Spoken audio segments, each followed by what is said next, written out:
자, 오늘은 성령 강림절후 25번째 주일입니다. 밖에 보니까 낙엽이 엄청 교회 주차장에 떨어져 있던데 가을이 끝물입니다. 겨울이 오시기 전까지 이 가을의 풍성함을 마음에 충만하게 간직하게 되기를 바랍니다. 자, 오늘 우리가 함께 은혜를 나눌 하나님의 말씀은 신명기 말씀입니다. 제가 이 신명기를 설교 본문으로 여러 번 다루면서 신명기가 어떤 성경 말씀이라는 이야기를 여러분들께 여러 번 드렸던 적이 있는데, 신명기는 이스라엘 백성이 광야에서의 40년간 애굽을 이집트를 빠져나오고 나서 광야에서 40년간 생활하면서 하나님의 백성으로서 훈련을 받는 그러한 기간들을 갖죠. 근데 그 기간이 이제 끝나고 하나님께서 이스라엘 백성에게 약속했던 젖과 꿀이 흐르는 이 가나안 땅으로 들어가기 직전에 이스라엘 백성을 위한 모세의 마지막 가르침, 설교라고 할 수가 있습니다. 그래서 다시금 하나님의 백성으로서의 정체성을 바르게 하라라는 그러한 중요한 메시지를 담고 있죠. 왜냐하면 이스라엘 백성이 젖과 꿀이 흐르는 가나안 땅이라는 그곳에서 맞닥뜨려야 할 영적인 현실이라는 것이 생각보다 넉넉한 것이 절대 아니기 때문에 정신 바짝 차리지 않으면 그 인생이 실패로 끝날 수밖에 없다. 그러니 하나님의 백성으로서의 정체성을 꼭 바로 함을 통해서 가나안에서 죽는 것이 영적으로 죽어버리는 것이 아니라 살아남으라 라는 강력한 메시지를 담고 있는 거예요. 저는 그래서 이 신명기 말씀 보면 행복해요. 얼마나 신이 나고 도전이 되고 기쁜지 모릅니다. 자, 그래서 오늘 본문 6장 3절에 보니까 이렇게 모세가 이스라엘 백성들에게 말씀하고 있어요. 이스라엘아, 듣고 삼가 그것을 행하라. 듣는 건 하나님의 말씀이죠. 하나님의 말씀을 잘 듣고 그것을 너희들의 삶 가운데서 행하라. 그리하면 너희가 복을 받고 너희 조상들의 하나님 여호와께서 너희에게 허락하신 같이 젖과 꿀이 흐르는 땅에서 너가 크게 번성하리라 라고 말씀합니다.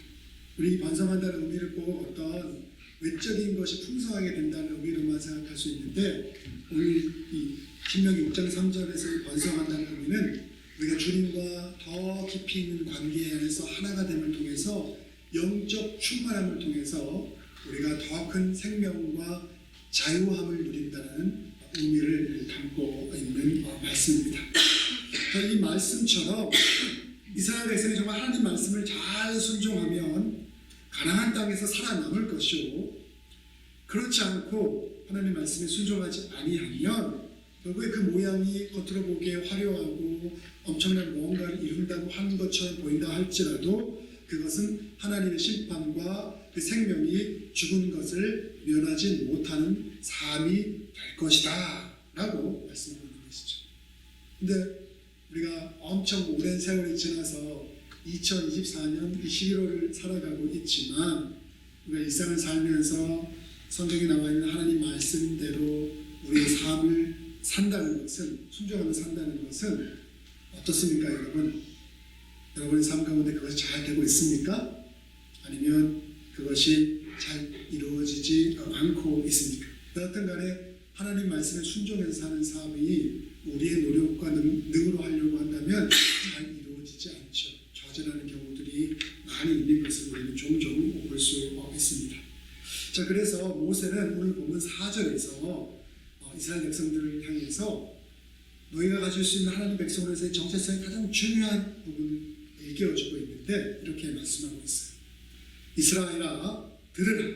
오늘 제가 그 설교문 영어 설교에 잘못 오타가 나와서 히어 듣는 건데 여기에 있는 히어로 되어 있어요. 근데 이스라엘아, 들으라. 우리 하나님 여호와는 오직 유일한 여호와이시다라고 말씀하고 있어요. 이스라엘아, 들으라. 우리 하나님 여호와는 오직 유일한 여호와이시다. 이 세상에 유일하신 전지전능하시고 우리에게 참된 생명을 주시고 세상을 통치하시고 우리를 구원하시고 우리에게 가장 선한 것을 줄 수 있는 유일하신 분이다 라고 말씀하고 있습니다. 여러분 정말 아멘 할 수 있습니까? 이 구절에 정말 우리가 마음을 다해서 아멘할 수 있는 그러한 믿음과 신앙이 있다면 아마 너무나 복된 분일 거예요. 그러한 진실된 고백이 저와 여러분에게 넘치게 되기를 바랍니다. 자, 이 구절은 신명기에 나오는 많은 구절 중에서 하나님 유일신 신앙에 대한 명확한 가르침을 담고 있는 구절이라고 할 수가 있어요. 왜냐하면 당시에 이스라엘을 제외한 많은 지역이 대부분 다 유일신이 아닌 다신론을 믿고 있었기 때문이죠. 그래서 이스라엘 주변에 많은 제국들이 있지 않았습니까? 그 많은 제국들이 이스라엘 백성을 특히 미워했던 이유가 있어요. 왜냐하면 이스라엘 백성들은 유일신 신앙을 강조하고 그것을 믿었거든요. 자, 유일신 신앙이 왜 다신론을 믿는 사람들에게 나쁘냐?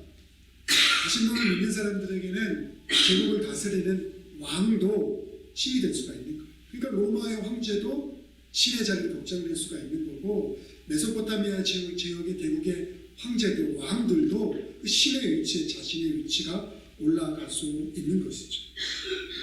근데 여호와가 유일한, 하나님만이 유일한 신이라면 이 세상의 어떤 인간도 신이 될 수 없는 거예요. 우리가 하나님의 위치에, 오늘 2024년을 살아가는 우리도 하나님의 위치에 올라갈 수가 없는 거예요.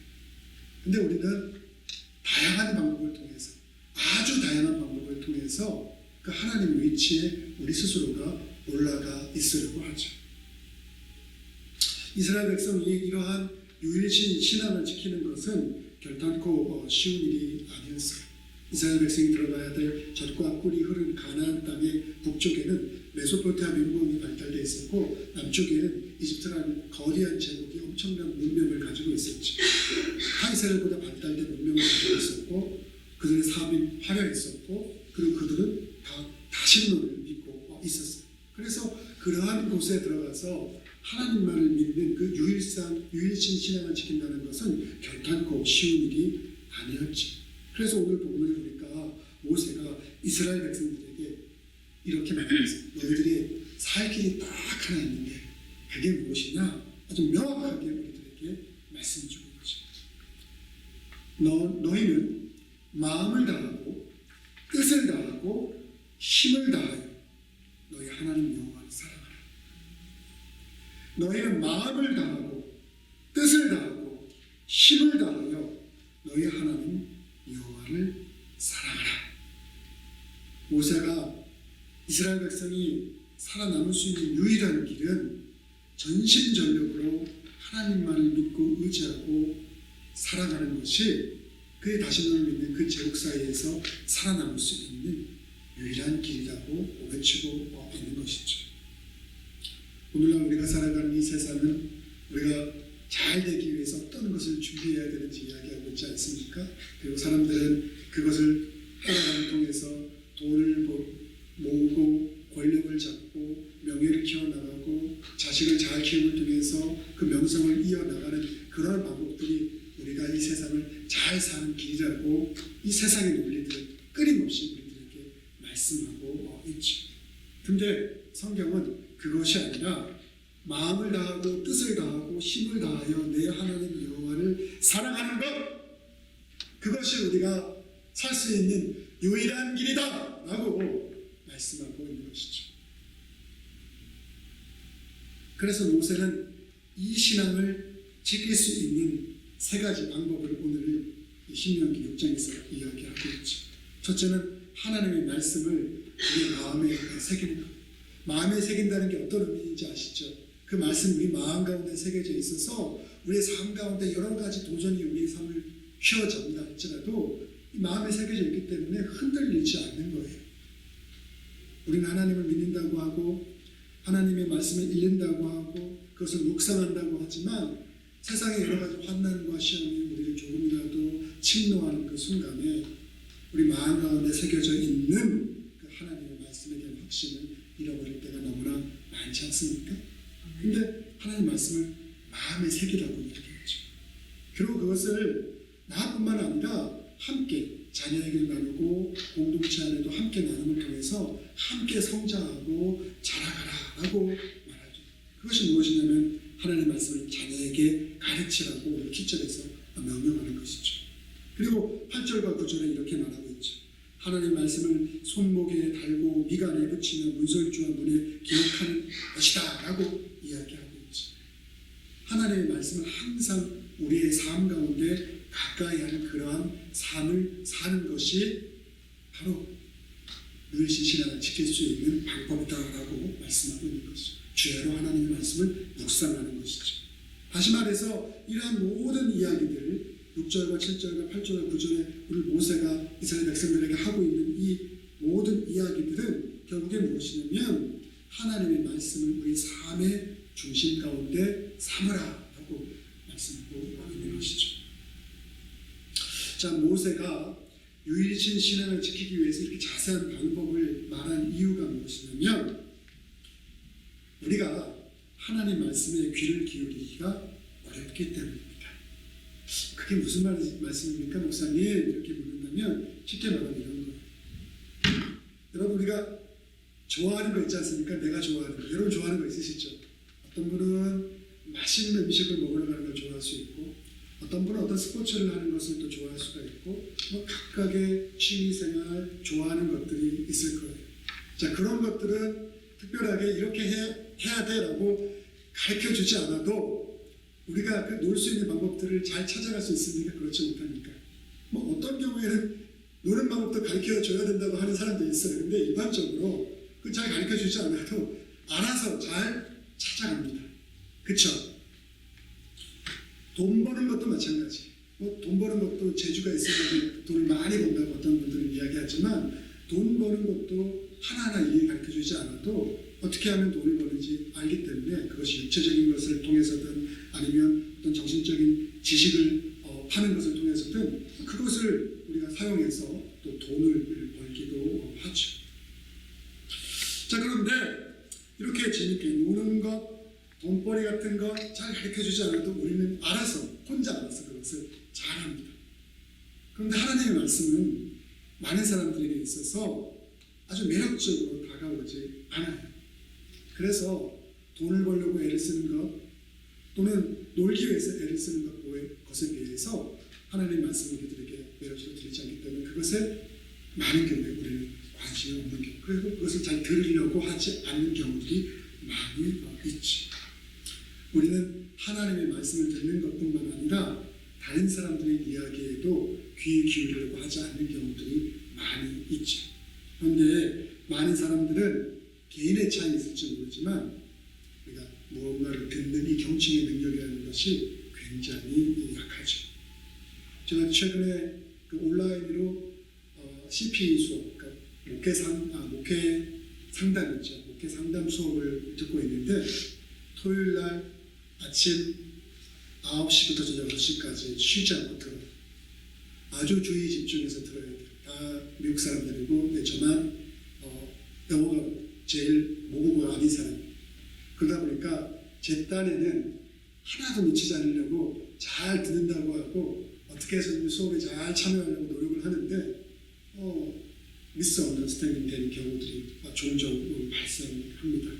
그러면서 제가 경청 능력이 굉장히 떨어지는 사람이구나.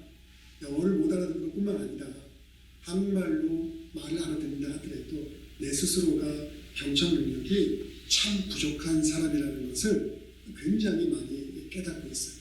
아마 수업을 다 마칠 쯤 돼서는 경청 능력이 어느 정도 좀 더 자라있다면 저는 그 저희 목표를 달성했다라는 그런 생각을 하게 될지도 모릅니다. 그만큼 우리는 누군가의 이야기를 들어주는 그러한 경청의 능력이 떨어져 있는 경우들이 많이 있죠. 하나님 이야기를 듣는 것뿐만 아니라 그리스도 안에서 사랑하는 형제 자매님들, 구약의 선지자 중에 엘리야라고 하는 이가 있지 않습니까? 엘리야가 호렙산에서 하나님의 말씀을 들었어요. 근데 열왕기상 19장 12절을 보게 되면 엘리야가 어떻게 하나님의 말씀을 들었는가 하면 세미한 소리를 들었다라고 나와 있습니다. 세미한 소리. 세미한 소리를 통해서 하나님이 엘리야에게 주시고자 하시는 그 음성을 들었다라고 말씀하고 있죠. 우리가 우리의 삶 속에서 하나님의 말씀을 잘 듣기 위해서는 이러한 세미한 것들에 민감할 수 있어야 합니다. 우리가 다른 사람의 말씀을 잘 듣지 못하는 저를 놓고 보니까 공감할 수 있는 능력이 떨어지면 다른 사람의 말을 잘 듣지 못하더라고요. 다른 사람이 생각하는 것, 모양, 그리고 우리가 상호 대화하는 관계 안에서 내가 하는 말과 손짓과 발짓과 태도가 상대방에게 어떠한 영향을 미치는가에 대해서 우리가 센서티브하지 않고 민감하지 않게 되면 그것을 통해서 어떻게 상대방에게 엄청난 결과를 미치는가에 대해서 우리는 놓칠 수밖에 없거든요. 근데 그러한 세미한 소리 가운데 민감하여야 하나님의 소리든 사람과의 관계 안에서 우리가 관계를 잘 형성하기 위해서 경청하는 것이든 그 모든 것을 잘 할 수 있는 것이죠. 근데 이런 능력이 떨어지는 경우들이 굉장히 많이 있죠. 자, 그렇다면 우리는 어떻게 하나님의 말씀을 잘 들을 수 있을까요? 먼저 우리가 하나님의 말씀을 분별할 수 있는 능력이 필요합니다. 그래야 우리 영혼의 귀가 밝아지고 그래야 하나님의 소리를 잘 우리가 들을 수 있죠. 자, 그런데 문제는 무엇이냐면 내 귀가 영혼의 귀가 밝은지 어두운지 그것을 아는 것도 우리들에게는 굉장히 어려운 일이라고 할 수가 있습니다.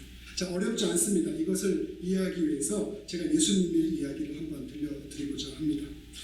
여러분, 예수님 당시에 살았던 많은 사람들이 있지 않습니까? 그 사람들 중에서 자신의 귀가 밝다고 자처하던 사람들이 있었어요. 누군지 아십니까? 그 사람들이? 제 얘기 아니에요. 성경에 나오는 얘기예요.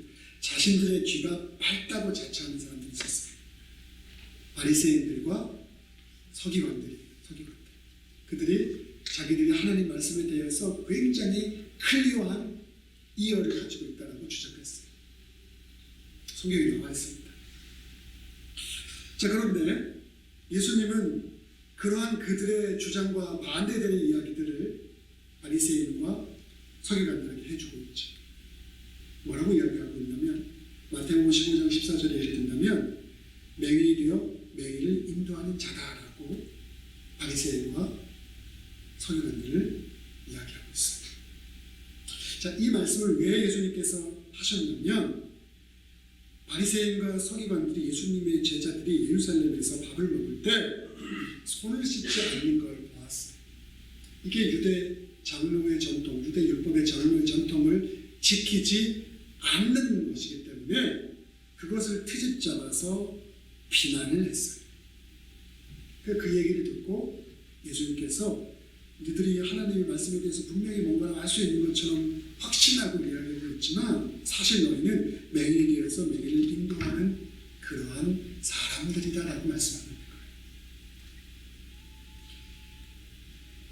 이 말의 의미는 무엇이죠? 예수님 말씀의 의미는 무엇이냐면 이 바리새인들과 사두개인, 서기관들은 하나님의 말씀을 율법으로만 받아들였지 그 율법을 통해서 우리에게 주고자 하시는 궁극적인 그 의미가 무엇인지를 왜곡하거나 그것을 몰랐다는 것이죠. 하나님 우리에게 말씀을 주신 이유가 무엇입니까? 말씀을 통해서 나는 옳고 너는 그르다는 것을 정죄하기 위한 수단으로서 그것을 우리에게 주셨습니까? 아니잖아요. 말씀을 통해서 사랑을 통해서 온전케 함을 통해서 더 큰 사랑과 풍성함을 우리의 삶 가운데 만들고 이루라. 그런 의미에서 이 말씀을 우리에게 주셨죠. 하나님 백성으로서 그렇게 살아가라는 의미에서 그것을 우리에게 주셨던 것입니다. 근데 그거를 잘못 이해하고 곡해한 거예요. 말씀을 제대로 분별하지 못하는 것이죠. 오늘날에도 이와 같은 일들이 우리의 삶 가운데는 너무나 자주 일어나죠. 성경과 그리스도의 교리를 정확히 모르면서 잘못 해석하는 일들이 반복되어져 있죠. 예를 들어서 또 하나 예를 들어보겠습니다. 죄에 대해서 한번 생각해 보기를 원합니다. 자, 여러분들 제가 죄라고 얘기를 한다면 대부분의 사람들은 아마 부도덕한 행위와 비윤리적인 행위가 죄라고 머릿속에 떠오를 겁니다. 죄라고 얘기를 딱 하게 됩니다. 그래서 성경에 회개하라거나 죄를 용서받다는 말은 항상 그러한 부도덕한 행위와 연결해서 생각하게 되죠. 물론 이 말이 모든 것이 틀린 것은 아닙니다. 그런데 이것은 성경이 우리에게 말하는 죄의 근본을 명확하게 지적한 것이 아닙니다. 부도덕한 행위는 죄의 결과인 것은 맞지만 그리스도가 교회에서 말하는 죄는 훨씬 더 근본적인 차원을 다루고 있죠. 바로 우리 자신을 하나님의 차원으로 높이려고 하는 그러한 욕망이 바로 죄다, 죄의 뿌리라고 말씀하고 있는 것이죠. 여러분, 그런 차원에서 우리 모두는 죄인이죠. 근데 우리가 죄인이 아닌 것처럼, 물론 우리가 죄인이어서 죄인이기 때문에 아무것도 하지 말고 그렇게 살아라는 의미가 아니에요. 제 얘기는 우리가 하나님께서 어떤 존재인지, 우리가 죄인이라면 우리가 누군가를 정죄할 수 있는 그러한 존재가 아니라는 사실을 우리는 항상 생각할 수 있어야 하죠. 자, 예수님께서는 죄의 문제로 서기관들 논쟁을 벌였죠. 그리고 나서 예수님께서는 또한 중보병자를 고치고 나서 이렇게도 말씀하셨어요. 내 죄가 용서받았다. 서기관들은 또 이것에 대해서도 너가 무엇인데 하나님을 모독하느냐, 신성함을 모독하느냐 라고 말하죠. 그러자 예수님이 또 뭐라고 얘기하냐면 나에게는 죄를 사하는 권세가 있다라고 말씀하시죠. 이것을 통해서 당시에 바리새인들과 그리고 서기관들이 가지고 있었던 그들의 오해와 위선을 세상 가운데 예수님께서는 드러내셨죠. 고대 유대인들은 제가 지난주에도 말씀드린 것 같지만 가난한 사람과 장애인들을 모두 죄인이라고 생각했습니다. 왜 그렇게 생각했냐면 그들의 부모가 죄를 범했거나 아니면 그들이 무엇인가 문제가 있었기 때문에 그러한 불행이 그들의 삶 가운데 일어났다고 생각했어요. 고대 유대인들이 그렇게 생각했던 거예요. 그래서 그들은 가난한 사람과 장애인들을 향해서 야! 죄를 회개해야 돼! 그래야 그러한 불행한 상황 가운데서 회복될 수 있어 라고 충고했죠. 근데 예수님은 이러한 사람들의 생각과 달랐습니다.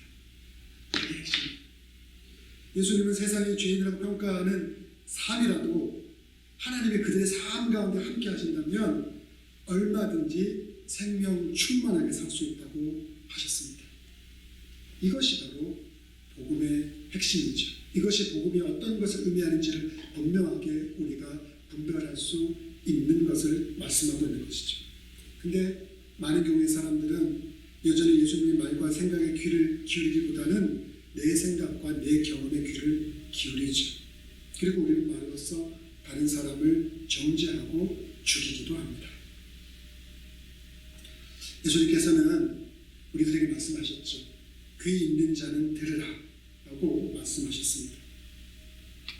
여러분, 저는 이 구절이 상투적인 종교적 교훈으로만 우리의 삶 가운데서 받아들여지지 않기를 바랍니다. 이 구절에는 성경의 말씀을 통해서 우리가 진리에 이르게 되는 중요한 그러한 실체가 담겨져 있습니다. 우리는 당장에 살고 먹고 사는 일로 바쁘기 때문에 들을 기회에 신경을 쓰면서 살아가기가 어려울지도 모릅니다. 우리는 이러한 우리의 삶과 현실의 연약함을 인정하고 자비하신 주님의 은총을 구해야 합니다. 더 나아가 우리는 거기에만 머물러 있는 것이 아니라 우리의 귀를 기울여서 주님의 세미한 음성을 들을 수 있는 사람이 되게 해달라고 기도할 수 있어야 합니다.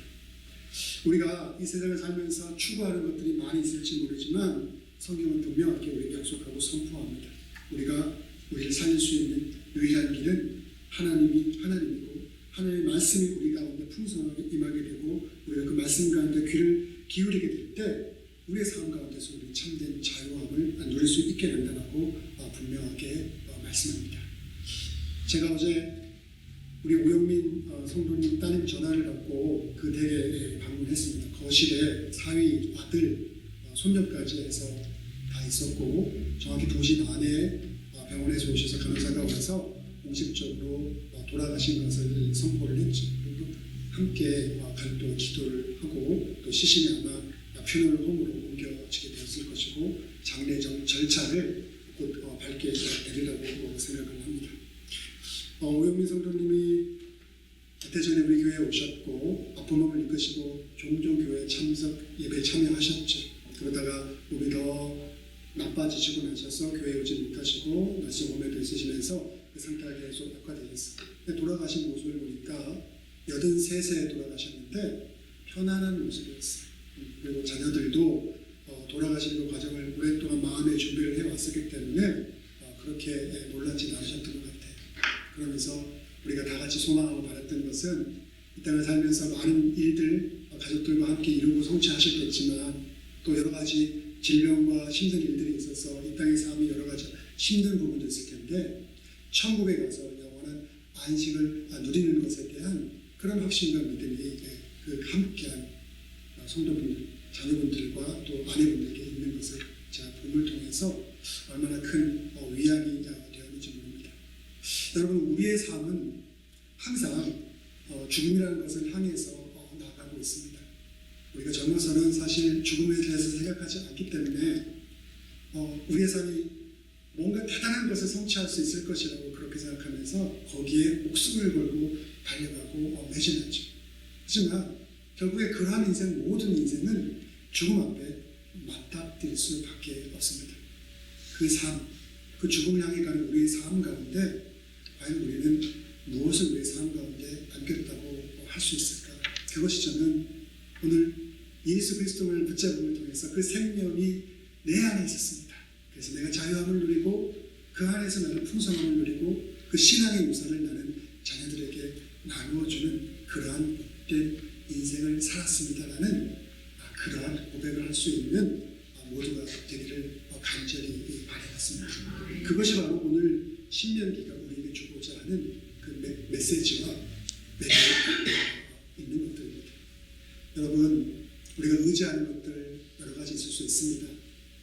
우리가 의지하는 가장 최고의 자리, 하나님, 유일하신 하나님이 놓여있기를. 그래서 그것을 통해서 우리가 생명을 소유하고 풍성을 누릴 수 있기를 정말 간절히 바랍니다. 기도하겠습니다. 사랑과 은혜가 많으신 아버지 하나님, 우리의 인생을 불쌍히 여겨주시옵소서. 우리가 하나님의 은혜가 아니면 어떻게 우리의 인생이 숨쉬고 또 이렇게 살아갈 수 있겠습니까? 하나님, 우리는 하나님의 은혜를 너무나 우습게 생각하고 그것을 잊어버릴 때가 너무나 많이 있는 것을 주님 앞에 고백합니다. 하나님, 불충한 자들입니다. 부족한 자들입니다. 주님, 저희를 불쌍히 여겨주시옵소서.